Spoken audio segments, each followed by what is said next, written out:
ਸਤਿ ਸ਼੍ਰੀ ਅਕਾਲ। ਲੋਕ ਰਾਣਾ ਚੈਨਲ ਪੰਜਾਬੀ ਦੇਖ ਰਹੇ ਸਾਰੇ ਦਰਸ਼ਕਾਂ ਦਾ ਸਵਾਗਤ। ਮੈਂ ਗੁਰਜਿੰਦਰ ਸਿੰਘ ਭੰਗੂ ਤੇ ਮੇਰੇ ਨਾਲ ਸਿਆਸੀ ਮਾਹਿਰ ਪ੍ਰੋਫੈਸਰ ਰਣ ਸਿੰਘ ਧਾਲੀਵਾਲ ਸਾਹਿਬ ਜੀ ਆਇਆਂ।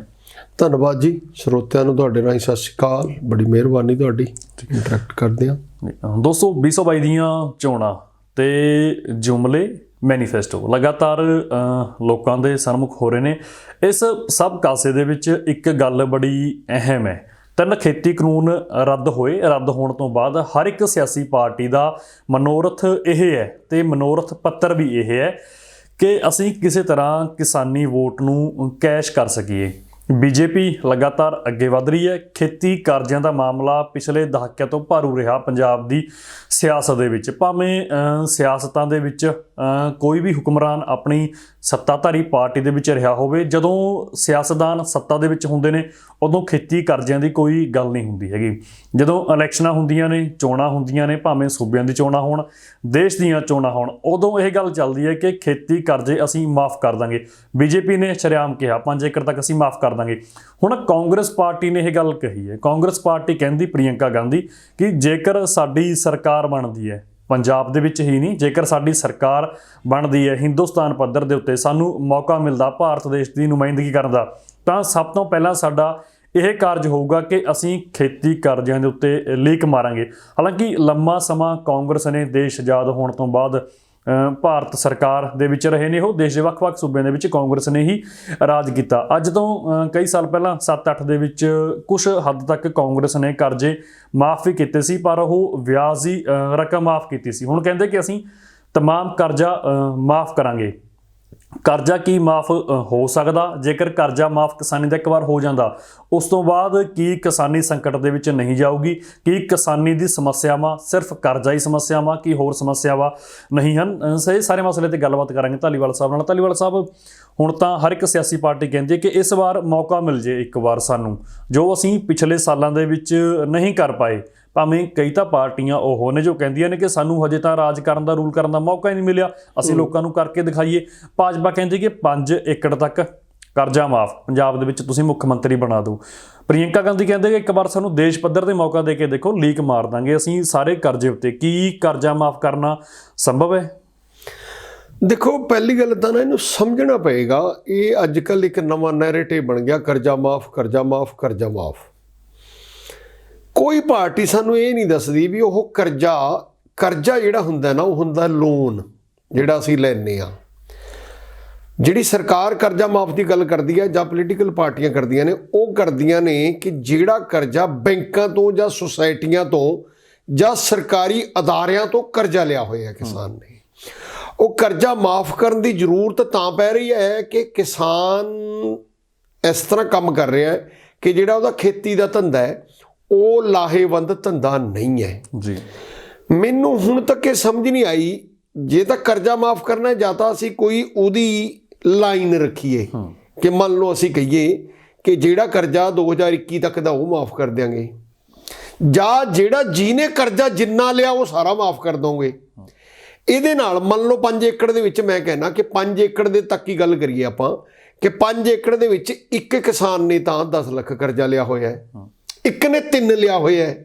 ਮਤਲਬ ਇਹਦਾ ਕ੍ਰਾਈਟੇਰੀਆ ਕੀ ਰਹੂਗਾ? ਥੋੜਾ ਜਿਹਾ ਲੋਕਾਂ ਨੂੰ ਕੁਝ ਸਮਝਾਇਆ ਤਾਂ ਜਾਵੇ ਨਾ ਵੀ ਉਹਦਾ ਪੈਟਰਨ ਕੀ ਰਹੂਗਾ, ਕਿਵੇਂ ਕਰਜ਼ਾ ਮਾਫ ਕਰਾਂਗੇ। ਇੱਕ ਦੂਜਾ, ਜੇ ਤੁਸੀਂ ਇੱਦਾਂ ਕਹੋਗੇ ਬਾਰ-ਬਾਰ ਵੀ ਕਰਜ਼ਾ ਮਾਫ, ਕਰਜ਼ਾ ਮਾਫ, ਕਰਜ਼ਾ ਮਾਫ, ਤਾਂ ਇਹਦਾ ਮਤਲਬ ਇਹ ਕਹਿ ਰਹੇ ਹੋ ਕਿ ਜਿਹੜੀਆਂ ਉਹ ਸੰਸਥਾਵਾਂ ਕਰਜ਼ਾ ਦਿੰਦੀਆਂ ਨੇ ਤੇ ਉਹ ਅੱਗੇ ਤੋਂ ਕਰਜ਼ਾ ਹੀ ਡਰ ਕੇ ਦੇਣ ਜਾਂ ਕਰਜ਼ਾ ਨਾ ਦੇਣ, ਕਿ ਕੱਲ ਨੂੰ ਇਹ ਸਰਕਾਰਾਂ ਦਾ ਕੀ ਪਤਾ ਇਹ ਮਾਫ ਕਰ ਦੇਣ। ਕਿ ਇਸ ਕਰਕੇ ਬਜਾਏ ਉਸਦੇ ਪੂਰੀ ਦੀ ਪੂਰੀ ਸੰਸਥਾ ਗਰਕ ਜੇ, ਉਹਦੇ ਨਾਲ ਉਹ ਸੋਚਣਗੇ ਵੀ ਕਰਜ਼ਾ, ਉਸ ਸੰਸਥਾ ਨੂੰ ਪੈਸਾ ਪਰ ਸਰਕਾਰ ਨਹੀਂ ਪੇ ਕਰਦੀ। ਬਈ ਮੈਂ ਕਹਿੰਦਾ ਜਾਂ ਸਰਕਾਰ ਪੇ ਕਰੇ ਤਾਂ ਕਿੰਨਾ ਕੁ ਕਰਦੀ ਹੈ, ਉਹਦੇ ਕੋਈ ਸੀਮਾ ਦਾ ਬਜਾਏ ਮੈਨੂੰ ਇਹ ਲੱਗਦਾ ਕਿ ਇਹ ਸ਼ਬਦ ਹੁਣ ਹਟਾ ਦੇਣਾ ਚਾਹੀਦਾ ਹੈ। ਕਰਜ਼ਾ ਮਾਫ ਦਾ ਕੋਈ ਮੀਨਿੰਗ ਨਹੀਂ। ਜਾਂ ਤਾਂ ਖੇਤੀ ਨੂੰ ਲਾਹੇਵੰਦ ਧੰਦਾ ਬਣਾਉਣ ਲਈ ਇਹ ਸਕੀਮ ਦੇਣ। ਕਿਉਂ ਕਰਜ਼ਾ ਮਾਫ ਕਰਦੇ ਨੇ? ਉਹਨਾਂ ਨੂੰ ਸਕੀਮ ਹੀ ਇਹ ਦੇਣੀ ਚਾਹੀਦੀ ਹੈ ਕਿ ਅਸੀਂ ਵੱਖ-ਵੱਖ ਫਸਲਾਂ ਤੇ ਆਹ ਸਿਸਟਮ ਦੇਵਾਂਗੇ ਤੇ ਉਹਨਾਂ ਤੇ ਉਹ ਲਾਹੇਵੰਦ ਸਿਸਟਮ ਬਣਾ ਦੇਣ। ਉਹਨਾਂ ਨੂੰ ਬਜਾਏ ਕਰਜ਼ਾ ਮਾਫ ਕਰਨ ਦੇ, ਉਹਨਾਂ ਨੂੰ ਯਤੀਮ ਬਣਾਉਣ ਦੇ, ਉਹਨਾਂ ਨੂੰ ਇਹ ਅਹਿਸਾਸ ਕਰਨ ਦੇ ਵੀ ਅਸੀਂ ਤੁਹਾਨੂੰ ਭੀਖ ਦੇ ਰਹੇ ਹਾਂ। ਇਹ ਕਿਉਂ ਨਹੀਂ ਕਰਦੇ? ਇਹ ਸਰਕਾਰ ਕਿਉਂ ਨਹੀਂ ਤੈਅ ਕਰਦੀ ਕਿ ਉਹ ਬੈਠ ਕੇ ਇੱਕ ਯੋਜਨਾ ਬਣਾਉਣ, ਇੱਕ ਨੀਤੀ ਬਣਾਉਣ ਜਿਹਦੇ ਤਹਿਤ ਕਿਸਾਨ ਦੀ ਆਮਦਨੀ ਇਸ ਤਰ੍ਹਾਂ ਦੀ ਹੋਵੇ ਤਾਂ ਕਿ ਉਹਨੂੰ ਕਰਜ਼ਾ ਮਿਲਦਾ ਵੀ ਰਹੇ। ਐਦਾਂ ਜੇ ਕਰਜ਼ਾ ਮਾਫ ਵਾਲੀ ਗੱਲ ਹੈ, ਮੈਨੂੰ ਲੱਗਦਾ ਆਉਣ ਵਾਲੇ ਸਮੇਂ 'ਚ ਜਿਹੜੇ ਪ੍ਰਾਈਵੇਟ ਅਦਾਰਿਆਂ ਤੋਂ ਵੀ ਕਰਜ਼ਾ ਲੈਂਦੇ ਨੇ, ਹੋ ਸਕਦਾ ਸਰਕਾਰਾਂ ਤੋਂ ਉਹ ਕਰਜ਼ਾ ਦੇਣਾ ਹੀ ਬੰਦ ਕਰ ਦੇਣ, ਜਾਂ ਸਰਕਾਰ ਨੀਤੀ ਇੱਦਾਂ ਦੀ ਲਵੇ ਕਿ ਕਰਜ਼ਾ ਮਾਫ ਪਰ ਕਰਜ਼ਾ ਦੇਣਾ ਹੀ ਕਿਸੇ ਨੂੰ ਨਹੀਂ। ਹੁਣ ਮੈਂ ਬਹੁਤ ਵਾਰ ਕਹਿਣਾ ਹੁੰਦਾ ਕਿ ਪਿਛਲੇ ਸਮੇਂ 'ਚ ਸਰਕਾਰਾਂ ਨੇ ਇੱਕ ਲੜਾਈ ਪਵਾਈ ਹੋਈ ਹੈ ਕਿ ਜੀ ਜਿਹੜੀ ਰਿਜ਼ਰਵੇਸ਼ਨ ਹੈ ਉਹ ਪਹਿਲਾਂ ਨਾਲੋਂ ਆਪਾਂ ਵੱਧ ਕਰ ਦਈਏ, OBC ਨੂੰ ਦੇ ਦਈਏ, ਆਪਾਂ ਸ਼ਡਿਊਲ ਕਾਸਟ ਨੂੰ ਦੇ ਦਈਏ, ਜਿਹਦੇ ਨਾਲ ਸਾਰੇ ਜਿਹੜੇ ਫਿਰਕੇ ਨੇ ਉਹਨਾਂ 'ਚ ਤਾਂ ਲੜਾਈ ਪੈ ਜਾਂਦੀ ਹੈ। ਪਰ ਜਦੋਂ ਅੰਕੜੇ ਦੇਖਦੇ ਹਾਂ ਕਿ ਪੂਰੇ ਸਾਲ 'ਚ ਪੋਸਟਾਂ ਕਿੰਨੀਆਂ ਆਈਆਂ, ਰਿਜ਼ਰਵੇਸ਼ਨ ਤਾਂ ਹੀ ਹੋਊਗੀ ਜੇ ਕੋਈ ਨੌਕਰੀਆਂ ਆਉਣਗੀਆਂ, ਜੇ ਨੌਕਰੀ ਨਹੀਂ ਆਉਂਦੀਆਂ। ਇਹ ਐਡਾ ਭੰਬਲ ਭੂਸ ਹੈ। ਕਰਜ਼ਾ ਮਾਫ ਵਾਲੀ ਗੱਲ ਜਿਹੜੀ ਹੈ ਨਾ, ਇਹ ਕੋਈ ਬਹੁਤ ਜ਼ਿਆਦਾ ਸਮਝ 'ਚ ਨਹੀਂ ਆਉਂਦੀ। ਇਹਦੀ ਕੋਈ ਸੀਮਾ ਚਾਹੀਦੀ ਹੈ। ਜਾਂ ਤਾਂ ਇਹ ਕਹਿਣ ਕਿ ਇਸ ਸਾਲ ਤੋਂ ਇਸ ਸਾਲ ਤੱਕ ਜਿਹੜਾ ਭਾਈ ਕਿਸਾਨਾਂ ਨੂੰ ਘਾਟਾ ਪਿਆ ਉਹ ਅਸੀਂ ਕਰਾਂਗੇ ਮਾਫ, ਜਾਂ ਮਤਲਬ ਇਹ ਕਹਿਣ ਵੀ ਜਿਹੜੇ ਵੀ ਕਿਸਾਨ ਕੋਲ 5 ਏਕੜ ਜ਼ਮੀਨ ਹੈ, ਮੰਨ ਲਓ ਇੱਕ ਕਿਸਾਨ ਨੇ ਤਾਂ ਬੈਂਕ ਤੋਂ ਕਰਜ਼ਾ ਲੈ ਲਿਆ, ਉਹ 8 ਲੱਖ ਦਾ ਕਰਜ਼ਈ ਹੈ। ਇੱਕ ਕਿਸਾਨ ਨੇ ਬੈਂਕ ਦੀ ਬਜਾਏ ਕਿਸੇ ਹੋਰ ਥਾਂ ਤੋਂ ਕਰਜ਼ਾ ਲੈ ਲਿਆ, ਉਹ ਵੀ 8 ਲੱਖ ਦਾ ਕਰਜ਼ਈ ਹੈ। ਕੀ ਉਹਦਾ ਵੀ ਮਾਫ ਕਰਨਗੇ? ਉਹਦੇ ਲਈ ਕੀ ਨੀਤੀ ਹੋਊਗੀ? ਸੋ ਇਸ ਕਰਕੇ ਇਹਦੇ ਵਿੱਚ ਮੈਨੂੰ ਜੋ ਲੱਗਦਾ ਨਾ, ਕੋਈ ਸਥਿਰ ਤੇ ਸਮਝ ਆਉਣ ਵਾਲੀ ਨੀਤੀ ਹੋਣੀ ਚਾਹੀਦੀ ਹੈ। ਜਿਹੜੇ ਇਹ ਨਾਅਰੇ ਦਿੱਤੇ ਜਾ ਰਹੇ ਨੇ ਨਾ ਵੀ ਕਰਜ਼ਾ ਮਾਫ, ਕਰਜ਼ਾ ਮਾਫ, ਜਾਂ ਜਿਹੜੇ ਮਰਜ਼ੀ ਵਾਅਦੇ ਕਰ ਦਿਓ, ਇਹ ਵਾਅਦਿਆਂ ਦੀ ਕੋਈ ਤੁੱਕ ਨਹੀਂ। ਲੋਕਾਂ ਨੂੰ ਇਹ ਸਮਝ ਤਾਂ ਆ ਗਈ ਹੈ। ਮੈਂ ਜਾ ਕੇ ਦੇਖਿਆ ਫੀਲਡ ਦੇ ਵਿੱਚ, ਲੋਕਾਂ ਨੂੰ ਇਹ ਸਮਝ ਆ ਗਈ ਹੈ ਕਿ ਇਹ ਸਰਕਾਰਾਂ ਵੈਸੇ ਹੀ ਵਾਅਦੇ ਕਰਦੀਆਂ ਨੇ, ਇਹ ਕਰਦੀਆਂ ਕਰਾਉਂਦੀਆਂ ਕੁਛ ਨਹੀਂ। ਤੇ ਦੂਜਾ ਮਤਲਬ ਜਿਹੜਾ ਕਰਜ਼ਾ ਮਾਫ ਕਰਨਾ ਉਹ ਦੱਸਣ ਕਿ ਇੰਨਾ ਕਰਜ਼ਾ ਹੈ ਕਿਸਾਨਾਂ ਸਿਰ, ਇਹ ਤਾਂ ਅੰਕੜੇ ਆ ਜਾਣਗੇ ਕਿ ਇੰਨਾ ਕਰਜ਼ਾ ਅਸੀਂ ਮਾਫ ਕਰ ਦਾਂਗੇ ਤੇ ਉਹਦੀ ਪੂਰਤੀ ਇੱਥੋਂ ਕੀਤੀ ਜਾਏਗੀ। ਕੋਈ ਪਲਾਨ ਦੇਣ। ਵੈਸੇ ਇਹ ਜਿਹੜੇ ਲੁਭਾਊ ਨਾਅਰੇ ਨੇ, ਮੈਨੂੰ ਲੱਗਦਾ ਨਹੀਂ ਇਹਨਾਂ ਦੇ ਵਿੱਚੋਂ ਕੁਝ ਬੜਾ ਨਿਕਲੇਗਾ। ਕਰਜ਼ੇ ਦੇ ਨਾਲ ਨਾਲ ਕਿਸਾਨੀ ਦੀ ਹੋਰ ਵੀ ਸਮੱਸਿਆਵਾਂ ਨੇ ਧਾਲੀਵਾਲ ਸਾਹਿਬ, ਜਿਵੇਂ ਪੈਸਟੀਸਾਈਡ ਦਾ ਮੁੱਦਾ ਹੋ ਗਿਆ। ਦੇਖੋ ਇੰਨੀ ਰੇਹਾਂ ਸਪਰੇਹਾਂ ਇੰਨੀ ਮਹਿੰਗੀਆਂ ਨੇ, ਇੱਕ ਤਾਂ ਖੇਤੀ ਹੁਣ ਲਾਹੇਵੰਦ ਨਹੀਂ ਰਹੀ, ਕਿਉਂਕਿ ਲਾਹੇਵੰਦ ਇਸ ਕਰਕੇ ਨਹੀਂ ਰਹੀ, ਫਸਲਾਂ ਦਾ ਸਹੀ ਮੁੱਲ ਨਹੀਂ ਮਿਲਦਾ ਹੈਗਾ, ਸਿਰਫ 2 ਫਸਲਾਂ ਤੇ MSP ਮਿਲਦੀ ਹੈ। ਦੂਜਾ ਉਹ ਪੈਸਟੀਸਾਈਡ ਦੇ ਨਾਲ ਸਰੀਰਕ ਤੌਰ ਤੇ ਕਿਸਾਨੀ ਨੂੰ ਨੁਕਸਾਨ ਹੋ ਰਿਹਾ। ਜਦੋਂ ਸਾਰੀਆਂ ਸਰਕਾਰਾਂ ਇਹ ਕਰਜ਼ੇ ਦਾ ਮੁੱਦਾ ਤਾਂ ਚੱਕਦੀਆਂ, ਉਹ ਕਿਸਾਨੀ ਨੂੰ ਸੰਕਟ ਦੇ ਵਿੱਚੋਂ ਕੱਢਣ ਦਾ ਮੁੱਦਾ ਕਿਉਂ ਨਹੀਂ ਚੱਕਦੀਆਂ? ਕਿ ਜਿਹੜੇ ਕਾਰਪੋਰੇਟ ਹਾਊਸ ਨੇ ਪਿੱਛੇ, ਜਿਨ੍ਹਾਂ ਦੀ ਰੇਹਾਂ ਖਾਦ ਸਪਰੇਹਾਂ ਨੇ, ਉਹਨਾਂ ਕਰਕੇ। ਇਹੀ ਤਾਂ ਮੈਂ ਕਹਿਣਾ ਨਾ ਵੀ ਕੋਈ ਖੇਤੀ ਨੀਤੀ ਬਣਾਉਣ ਨਾ, ਬਜਾਏ ਕਰਜ਼ੇ ਦੀ ਗੱਲ ਕਰਦੇ ਕੋਈ ਖੇਤੀ ਨੀਤੀ ਬਣਾਉਣ।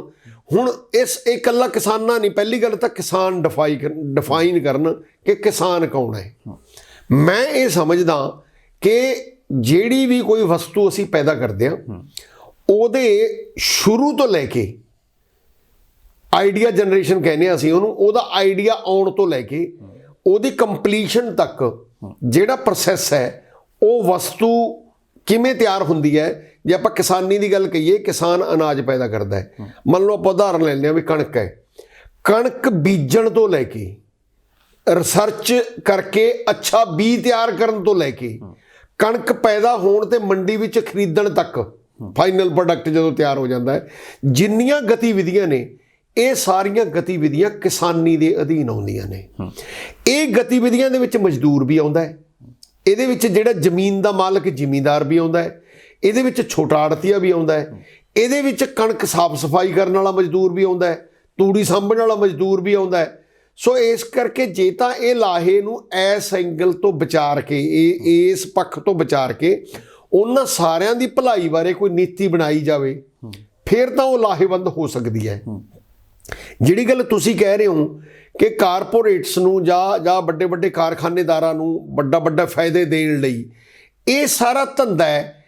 ਜਿਵੇਂ ਆਪਾਂ ਅਕਸਰ ਕਹਿੰਦੇ ਆ ਨਾ ਕਿ ਜਿਹੜਾ ਇੱਕ ਡਰੱਗ ਮਾਫੀਆ ਅਸੀਂ ਤਾਂ ਸੋਚ ਲਿਆ ਵੀ ਨਸ਼ੇ ਨੂੰ ਇਕੱਲੇ ਨੂੰ ਡਰੱਗ ਮਾਫੀਆ ਕਹਿੰਦੇ ਆ। ਇਕੱਲਾ ਇਹ ਨਹੀਂ, ਜਿਹੜੀਆਂ ਬਿਮਾਰੀਆਂ ਲਈ ਵੀ ਡਰੱਗਸ ਵਿਕਦੀਆਂ ਨੇ, ਜਿਵੇਂ ਕਰੋਨਾ ਬਾਰੇ ਇਹ ਕਹਿਣਾ ਔਖਾ ਹੈ ਕਿ ਸੱਚ ਕੀ ਹੈ, ਪਰ ਉਹਦੇ ਬਾਰੇ ਵੀ ਤਰ੍ਹਾਂ ਦੇ ਵਿਊ ਆਏ ਨੇ।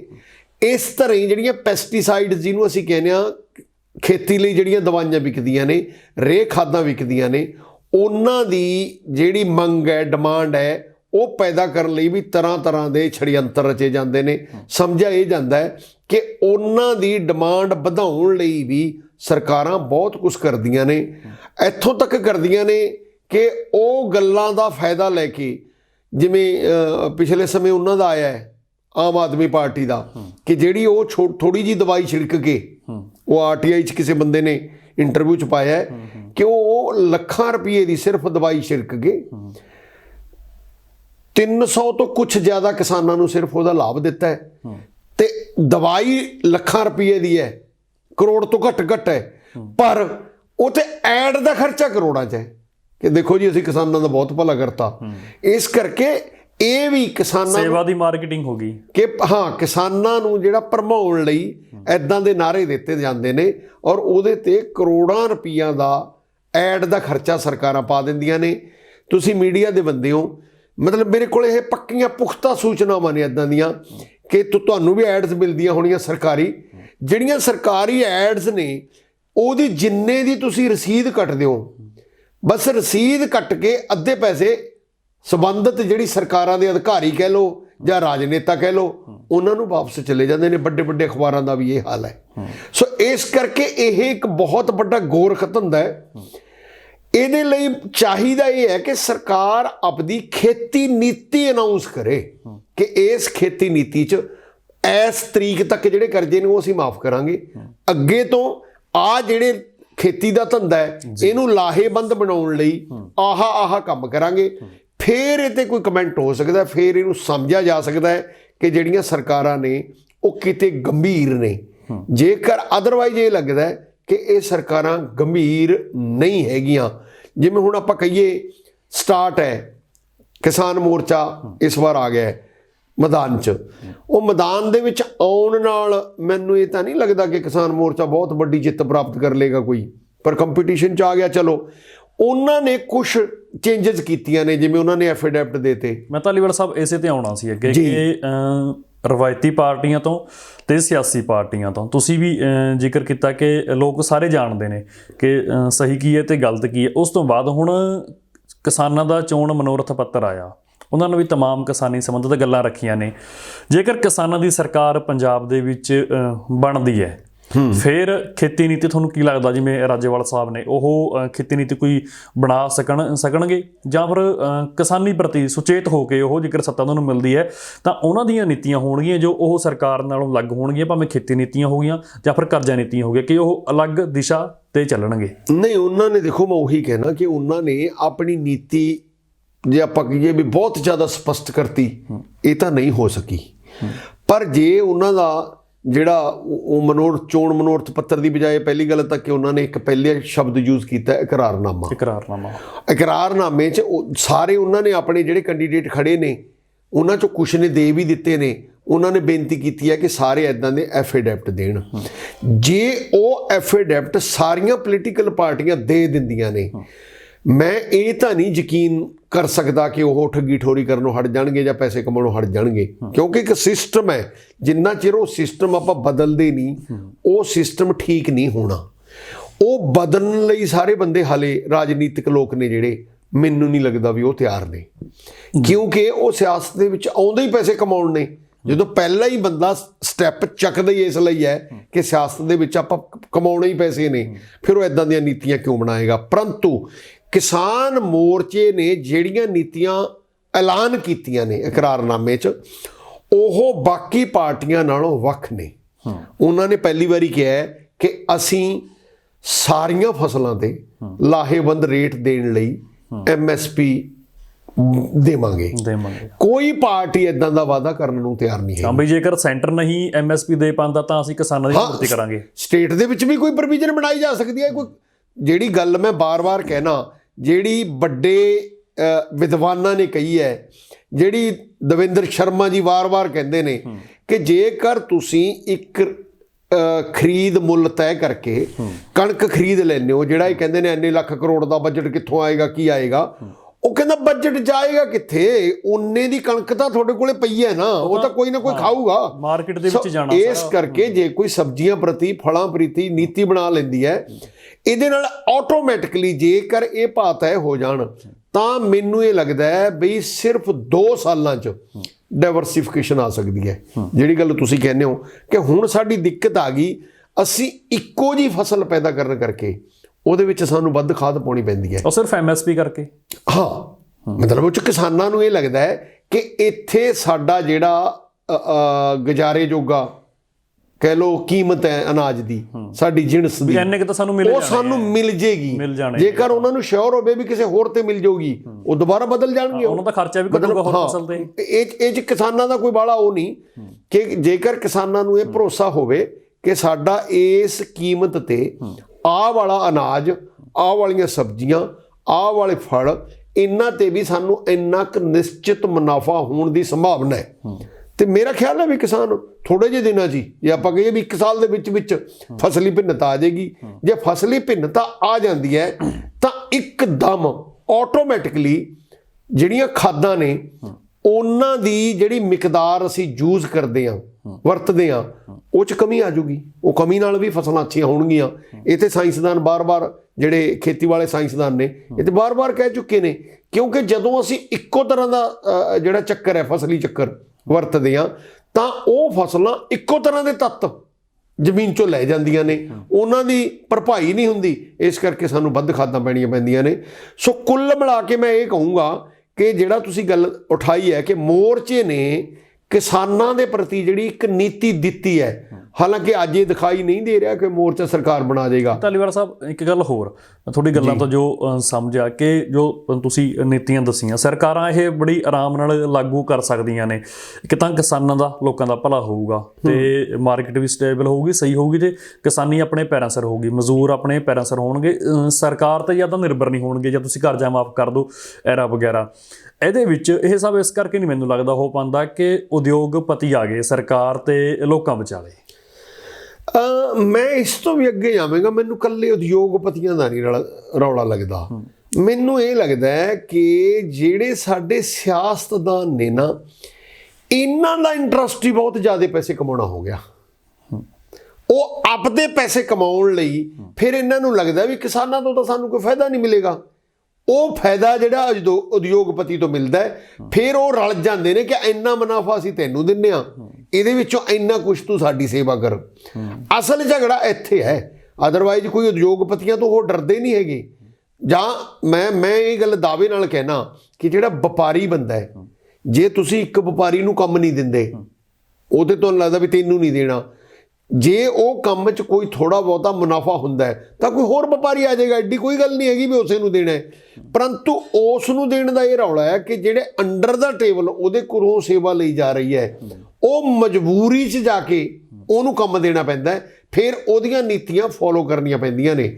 ਜੇ ਸਰਕਾਰਾਂ ਆਪਦੇ ਆਪ ਕੋਈ ਨੀਤੀ ਬਣਾਉਣ, ਉਹ 'ਚ ਆਪਦੀ ਜਿਹੜੀ ਸਭ ਤੋਂ ਵੱਡੀ ਗੱਲ ਇਹੀ ਹੈ ਕਿ ਸਾਡੇ ਜਿਹੜੀ ਪੋਲੀਟੀਕਲ ਵਿਲ ਹੈ, ਪੋਲੀਟੀਕਲ ਜਿਹੜੀ ਸ਼ਕਤੀ ਹੈ, ਮਾਨਸਿਕ ਸ਼ਕਤੀ, ਜੇ ਉਹ ਧਾਰ ਲੈਣ ਕਿ ਅਸੀਂ ਕੋਈ ਰਿਸ਼ਵਤ ਨਹੀਂ ਲੈਣੀ, ਮੈਨੂੰ ਨਹੀਂ ਲੱਗਦਾ ਕਿ ਬੜਾ ਸਮਾਂ ਲੱਗੇਗਾ ਇਸ 'ਚ ਜਿਹੜਾ ਕੰਮ ਠੀਕ ਨਾ ਹੋਵੇ। ਸਾਡੇ ਰਾਜਨੀਤਿਕ ਨੇਤਾਵਾਂ ਨੂੰ ਪੈਸੇ ਦੀ ਇੰਨੀ ਭੁੱਖ ਪੈ ਗਈ, ਉਹਨਾਂ ਨੂੰ ਇਹ ਲੱਗਦਾ ਹੈ ਕਿ ਉਹਨਾਂ ਨੇ ਸੌਖਾ ਕੰਮ ਰੱਬ ਲਿਆ ਕਿ ਚੋਣਾਂ ਜਿੱਤਣ ਲਈ ਵਾਅਦੇ ਵੂਦਿਆਂ ਦਾ ਕੋਈ ਮਤਲਬ ਨਹੀਂ। ਹੁਣ ਮੈਂ ਹਲਕਿਆਂ 'ਚ ਘੁੰਮ ਕੇ ਆਇਆ, ਉਹ ਸ਼ੁਰੂ ਹੋ ਚੁੱਕਾ ਹੈ ਔਰ ਉਹ ਸ਼ੁਰੂ ਹੋ ਕੇ ਜ਼ੋਰਾਂ ਤੇ ਚੱਲ ਰਿਹਾ ਹੈ। ਸੋ ਕਾਲਡ ਅਸੀਂ ਕਹਿੰਦੇ ਹਾਂ ਕਾਨੂੰਨ ਆ ਗਏ। ਚੋਣ ਕਮਿਸ਼ਨ ਵੀ ਉੱਥੇ ਲਾਈਟਾਂ ਜੀਆਂ ਲਾ ਕੇ ਸਰਕਾਰੀ ਗੱਡੀਆਂ ਬਹੁਤ ਭੱਜੀਆਂ ਫਿਰਦੀਆਂ, ਕਿੰਨੇ ਪਿਛਲੀਆਂ 4-5 ਇਲੈਕਸ਼ਨਾਂ ਤੋਂ ਤੁਰੀਆਂ ਫਿਰਦੀਆਂ। ਮੈਨੂੰ ਇੱਕ ਖਬਰ ਦੱਸੋ ਤੁਸੀਂ ਵੀ ਜਿਹੜੀ ਕੋਈ ਖਬਰ ਇਹ ਪੁਖਤਾ ਜਾਣਕਾਰੀ ਦੇਵੇ ਕਿ ਫਲਾਣੇ ਵਿਅਕਤੀ ਨੇ ਵੱਧ ਪੈਸੇ ਖਰਚੇ ਸੀ, ਉਹਦੀ ਚੋਣ ਰੱਦ ਹੋ ਗਈ। ਇੱਕ ਖਬਰ ਦੱਸੋ ਤੁਸੀਂ, ਕੋਈ ਸਾਰੇ ਹਿੰਦੁਸਤਾਨ 'ਚ ਇੱਦਾਂ ਦਾ ਹੋਇਆ? ਤੇ ਫਿਰ ਉਹ ਕਾਨੂੰਨ ਦਾ ਕੀ ਮਤਲਬ? ਦੂਸਰਾ, ਮੈਂ ਕੱਲ ਹੀ ਕਿਤੇ ਇਹ ਡਿਸਕਸ਼ਨ 'ਚ ਗੱਲ ਕਰ ਰਿਹਾ ਸੀ, ਇੱਕ ਹਲਕੇ 'ਚ 20 ਉਮੀਦਵਾਰ ਖੜੇ ਨੇ। ਚੋਣ ਜ਼ਾਬਤੇ ਨੂੰ ਦੇਖਦੇ ਹੋਏ ਕਈ ਵੱਡੇ ਵੱਡੇ ਅਫਸਰ ਉਹ ਲਾਈਟ ਜੀ ਲਾ ਕੇ ਤੇ ਉੱਤੇ ਕੈਮਰਾ ਲਾ ਕੇ ਕਾਰਾਂ ਤੇ ਘੁੰਮ ਰਹੇ ਨੇ। ਮੈਂ ਜਾਣਕਾਰੀ ਪ੍ਰਾਪਤ ਕਰਨ ਦੀ ਕੋਸ਼ਿਸ਼ ਕੀਤੀ ਕਿ ਜੇਕਰ ਇਹ ਕਿਸੇ ਨਿਯਮ ਦੀ, ਚੋਣ ਜ਼ਾਬਤੇ ਦੀ, ਵੱਧ ਪੈਸੇ ਖਰਚਣ ਦੀ, ਭੁੱਕੀ ਵੰਡਣ ਦੀ, ਸ਼ਰਾਬ ਵੰਡਣ ਦੀ, ਨਸ਼ੇ ਵੰਡਣ ਦੀ, ਹੋਰ ਕਈ ਲਾਲਚ ਨੇ ਜਿਹੜੇ ਉਹ ਵੋਟਰਾਂ ਨੂੰ ਦੇਣ ਦੀਆਂ, ਜੇ ਕੋਈ ਘਟਨਾ ਫੜੀ ਜਾਂਦੀ ਹੈ ਉਹਦੇ ਵਿੱਚ ਸਾਬਤ ਹੁੰਦਾ ਹੈ ਕਿ ਇਹ ਵਿਅਕਤੀ ਦਾ ਹੱਥ ਹੈ ਜਾਂ ਇਹ ਜਿਹੜਾ ਕੰਟੈਸਟੈਂਟ ਹੈ, ਜਿਹੜਾ ਮੁਕਾਬਲੇ 'ਚ ਉਮੀਦਵਾਰ ਹੈ, ਇਹਦਾ ਹੱਥ ਹੈ, ਕਿ ਉਹਦੇ ਵਿੱਚ ਕੋਈ ਇੱਦਾਂ ਦੀ ਪ੍ਰੋਵੀਜ਼ਨ ਹੈਗੀ ਕਿ ਜਿਹੜਾ ਬੰਦਾ ਹਾਰਿਆ ਵੀ ਹੈ ਕਿ ਉਹਦੇ ਤੇ ਪਾਬੰਦੀ ਲੱਗੀ ਹੋਵੇ। ਕੋਈ ਉਦਾਹਰਣ ਹੈਗੀ ਕਿ ਪਾਬੰਦੀ ਲੱਗੀ ਹੋਵੇ, ਅੱਗੇ ਤੋਂ ਇਲੈਕਸ਼ਨ ਨਹੀਂ ਲੜ ਸਕਦਾ, ਪਾਬੰਦੀ ਲੱਗੀ ਹੋਵੇ, ਕੋਈ ਸਜ਼ਾ ਦਾ ਪ੍ਰੋਵੀਜ਼ਨ ਹੋਵੇ, ਕੋਈ ਜੁਰਮਾਨੇ ਦਾ ਪ੍ਰੋਵੀਜ਼ਨ ਹੋਵੇ ਵੀ ਕੈਂਡੀਡੇਟ ਹਾਰ ਗਿਆ ਲੇਕਿਨ ਉਹ ਚੋਣ ਕਮਿਸ਼ਨ ਰਾਹੀਂ ਸੁਝਾਏ ਹੋਏ ਨਿਯਮਾਂ ਤੋਂ, ਦਰਸਾਏ ਹੋਏ ਨਿਯਮਾਂ ਤੋਂ ਬਾਹਰ ਜਾ ਕੇ ਉਹਨਾਂ ਦੀ ਵਾਇਲੇਸ਼ਨ ਕਰ ਰਿਹਾ ਸੀ, ਉਹਨੂੰ ਕੋਈ ਸਜ਼ਾ ਹੋ ਗਈ। ਮੈਂ ਨਹੀਂ ਕਿਤੇ ਪੜ੍ਹਿਆ। ਤੇ ਇਹਦਾ ਮਤਲਬ ਇਹ ਹੋਇਆ ਸਿਰਫ ਇੱਕੋ ਹੀ ਗੱਲ ਦੱਸੀ ਜਾ ਰਹੀ ਹੈ ਕਿ ਜੀ ਉਹਦੀ ਚੋਣ ਰੱਦ ਹੋ ਸਕਦੀ ਹੈ। ਫਿਰ ਜੇ 20 ਬੰਦੇ ਖੜੇ ਨੇ, 19 ਨੇ ਵਾਇਲੇਸ਼ਨ ਕੀਤੀ ਜਾਂ 20 ਨੇ ਕੀਤੀ, ਤੇ ਮਾੜਾ ਮੋਟਾ ਐਕਸ਼ਨ ਹੈ ਜਿਹੜਾ ਜਿੱਤੂਗਾ ਉਹ ਤੇ ਲਿਆ ਜਾ ਸਕਦਾ, ਹਾਰੇ ਹੋਏ ਤੇ ਤਾਂ ਕੋਈ ਲਿਆ ਹੀ ਨਹੀਂ ਜਾ ਸਕਦਾ। ਬਿਲਕੁਲ ਨਾ ਹਲੇ ਤੱਕ ਕੋਈ ਦਿਖਾਈ ਦਿੱਤਾ ਹੈ। ਸੋ ਇਸ ਕਰਕੇ ਇੱਥੋਂ ਸਾਰੀ ਫਿਰ ਜਨਤਾ ਨੂੰ ਇਹ ਲੱਗਦਾ ਹੈ ਕਿ ਯਾਰ ਐਵੇਂ ਸਾਡਾ ਉੱਲੂ ਬਣਾਇਆ ਜਾ ਰਿਹਾ ਹੈ, ਸਰਕਾਰਾਂ ਡਰਾਮਾ ਕਰ ਰਹੀਆਂ ਨੇ। ਬਲਕਿ ਸਰਕਾਰਾਂ ਜਿਹੜੀਆਂ ਹਨ ਉਹ ਇਸ ਨੂੰ, ਚੋਣ ਨੂੰ, ਜਿਵੇਂ ਆਪਾਂ ਸਿੱਖਿਆ 'ਚ ਕਹਿੰਦੇ ਹਾਂ ਨਾ ਕਿ ਵਿੱਦਿਆ ਉਹ ਬੰਦਾ ਲੈ ਸਕਦਾ ਹੈ ਹੁਣ ਜਿਹਦੇ ਕੋਲੇ ਪੈਸੇ ਨੇ। ਜਿਹਦੇ ਕੋਲੇ ਪੈਸੇ ਨਹੀਂ ਹੈ ਉਹ ਮੈਡੀਕਲ ਕਾਲਜ 'ਚ ਦਾਖਲਾ ਉਹਦਾ ਬੱਚਾ ਨਹੀਂ ਹੋ ਸਕਦਾ, ਉਹਦਾ ਬੱਚਾ IIT 'ਚ ਦਾਖਲਾ ਨਹੀਂ ਲੈ ਸਕਦਾ, IIM ਅਹਿਮਦਾਬਾਦ ਦਾਖਲਾ ਨਹੀਂ ਲੈ ਸਕਦਾ, ਕਿਉਂਕਿ ਉੱਥੇ ਮੋਟੇ ਪੈਸੇ ਖਰਚ ਹੁੰਦੇ ਨੇ। ਪਰੰਤੂ ਇਹਦੇ ਉਲਟ ਜਦੋਂ ਦੇਖੀਏ, ਇਹੀ ਗੱਲ ਹੁਣ ਸਿਆਸਤ 'ਚ ਆ ਗਈ ਕਿ ਉਹਨਾਂ ਨੇ ਉਹ ਖੇਡ ਇੱਦਾਂ ਦੀ ਬਣਾ ਲਈ ਕਿ ਜੇ ਤੁਸੀਂ ਕਿਸੇ ਪਾਰਟੀ ਵੱਲੋਂ ਕੰਟੈਸਟ ਕਰਨਾ ਹੈ, ਲੜਾਈ ਲੜਨੀ ਹੈ, ਤਾਂ ਤੁਹਾਨੂੰ ਇੰਨੇ ਕਰੋੜ ਰੁਪਈਆ ਇੱਕ ਹਲਕੇ 'ਚ ਚਾਹੀਦਾ, ਤੁਹਾਨੂੰ ਭੁੱਖੀ ਵੀ ਵੰਡਣੀ ਪਊਗੀ। ਮੈਂ ਬਿਲਕੁਲ ਦੇਖ ਕੇ ਆਇਆ, ਮੈਂ ਇਹ ਦੇਖ ਕੇ ਵੀ ਇੱਕ ਪਿੰਡ 'ਚ ਮੈਂ ਜਾ ਕੇ ਆਇਆ, ਖੜਾ ਹੋ ਜਾਣਾ ਗੱਡੀ ਲੈ ਕੇ, ਉਹਨਾਂ ਨੂੰ ਰੋਕਣਾ। ਮੇਰੇ ਕੋਲੇ ਤਰ੍ਹਾਂ ਦੇ ਉਹ ਪੈਂਫਲੇਟ ਜੇ ਰੱਖੇ ਹੋਏ। ਕੱਲ੍ਹ ਹੀ ਇੱਕ ਪਿੰਡ 'ਚ ਮੈਂ ਗਿਆ, ਸ਼ਤਰਾਣੇ ਹਲਕੇ 'ਚ ਖਾਂਗ ਪਿੰਡ ਹੈ, ਮੈਂ ਉੱਥੇ ਗਿਆ, ਇੱਕ ਬੰਦਾ ਮੇਰੇ ਕੋਲੇ ਆਇਆ, ਸਤਿ ਸ਼੍ਰੀ ਅਕਾਲ ਜੀ। ਮੈਂ ਕਿਹਾ ਜੀ ਸਤਿ ਸ਼੍ਰੀ ਅਕਾਲ ਜੀ, ਮੇਰੀਆਂ 10 ਵੋਟਾਂ ਨੇ ਜੀ।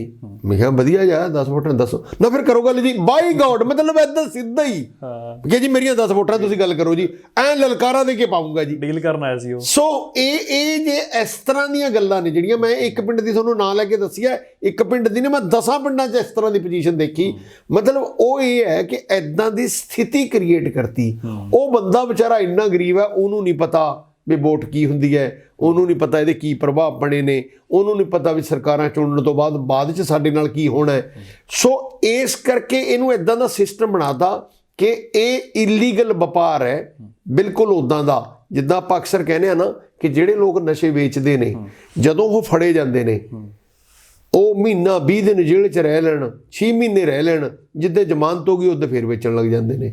ਸੋ ਇਹ ਐਦਾਂ ਦਾ ਸਿਆਸੀ ਲੋਕਾਂ ਦਾ ਸਾਡਾ ਐਡਾ ਧੰਦਾ ਬਣ ਗਿਆ। ਉਹ ਕਹਿੰਦੇ ਰੱਜ ਕੇ ਪੈਸੇ ਖਰਚ ਕਰੋ ਤੇ ਫਿਰ ਆਪਾਂ ਮਤਲਬ ਇਸੇ ਧੰਦੇ ਤੋਂ ਆਪਾਂ ਕਮਾ ਕੇ ਦਿਖਾਵਾਂਗੇ ਤੁਹਾਨੂੰ। ਇਨਵੈਸਟਮੈਂਟ ਹੋ ਗਈ। ਸੋ ਇਸ ਕਰਕੇ ਇਹ ਓਨੀ ਦੇਰ, ਇਹ ਜਿਵੇਂ ਸੰਯੁਕਤ ਮੋਰਚਾ ਦਾ ਇਸ ਵਾਰ ਆਇਆ ਹੈ, ਉਹਨਾਂ ਨੇ ਇੱਕ ਕਰਾਰਨਾਮਾ ਜਾਂ ਐਲਾਨਨਾਮਾ ਜਾਂ ਉਹ ਆਪਣਾ ਵਿਜ਼ਨ ਡਾਕੂਮੈਂਟ ਦਿਖਾਇਆ ਹੈ, ਉਹਦੇ ਨਾਲ ਦੂਜੀਆਂ ਪਾਰਟੀਆਂ ਤੇ ਥੋੜਾ ਬਹੁਤਾ ਪ੍ਰੈਸ਼ਰ ਤਾਂ ਆ ਜਾਊਗਾ ਤੇ ਉਹਦੀ ਲਾਈਟ 'ਚ ਉੱਦਾਂ ਦੇ ਵਾਅਦੇ ਉਹ ਵੀ ਕਰ ਦੇਣਗੇ।